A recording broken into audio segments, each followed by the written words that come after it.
ഇന്ന് നല്ല ടേസ്റ്റിയായ ഒരു ഈവനിങ് സ്നാക്ക് കണ്ടു നോക്കാം. അതിനായി 3 പീസ് ബ്രെഡ് എടുത്തിട്ട് ഇതുപോലെ ഒന്ന് കട്ട് ചെയ്തെടുക്കുന്നുണ്ട്. ഇനി ഒരു പാൻ ചൂടായതിലേക്ക് 1 ടേബിൾ സ്പൂൺ നെയ്യാക്കി കൊടുത്തിട്ട് ഈ ബ്രെഡ് ഇട്ട് കൊടുത്ത് നല്ലപോലെ ഒന്ന് മൊരിയിപ്പിച്ചെടുക്കാം. ഇതാ ബ്രെഡ് നന്നായി മൊരിഞ്ഞ് കിട്ടിയിട്ടുണ്ട്. ഇനി ഒരു പാത്രത്തിലേക്ക് മാറ്റി കൊടുക്കാം.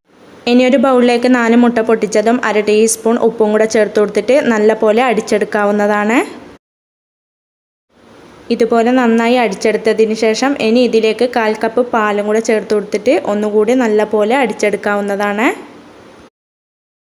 ഇനി ഒരു പാൻ ചൂടായതിലേക്ക് 1 ടേബിൾ സ്പൂൺ ഓയിൽ ഒഴിച്ച് കൊടുത്തിട്ട് ഒരു ചെറിയ സവോള ചെറുതായി കട്ട് ചെയ്തതും ഇനി ഒരു തക്കാളിയുടെ ഉള്ളിലത്തെ കുരു മാറ്റിയതിന് ശേഷം കട്ട് ചെയ്തെടുത്തതും 1 പച്ചമുളക് കട്ട് ചെയ്തെടുത്തത് 1/2 ടീസ്പൂൺ ഉപ്പും കൂടെ ചേർത്ത് കൊടുത്തിട്ട് വഴറ്റി കൊടുക്കാം.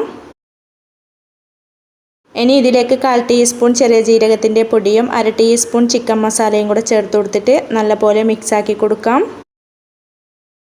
ഇനി ഇതിലേക്ക് 1 ടേബിൾ സ്പൂൺ ടൊമാറ്റോ സോസും കൂടെ ചേർത്ത് കൊടുത്തിട്ട് നല്ലപോലെ മിക്സാക്കിയതിന് ശേഷം നേരത്തെ മൊരിയിപ്പിച്ച് മാറ്റി വെച്ച ആ ബ്രെഡും കൂടെ ഇട്ട് കൊടുത്ത് നല്ലപോലെ ഇളക്കിയതിന് ശേഷം ഫ്ലെയിം ഓഫാക്കി കൊടുക്കാം.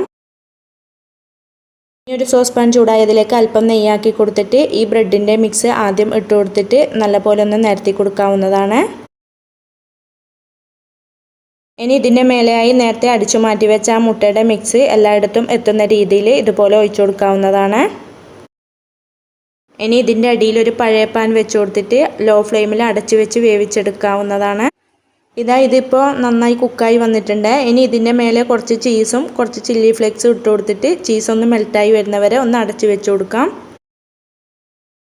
അങ്ങനെ നല്ല ടേസ്റ്റിയായ ഈവനിങ് സ്നാക്ക് ഇവിടെ റെഡി ആയിട്ടുണ്ട്. എല്ലാവരും ട്രൈ ചെയ്ത് നോക്കാനും ലൈക്ക് ചെയ്യാനും കമൻറ്റ് ചെയ്യാനും സബ്സ്ക്രൈബ് ചെയ്യാനും മറക്കല്ലേ. Thank you for watching.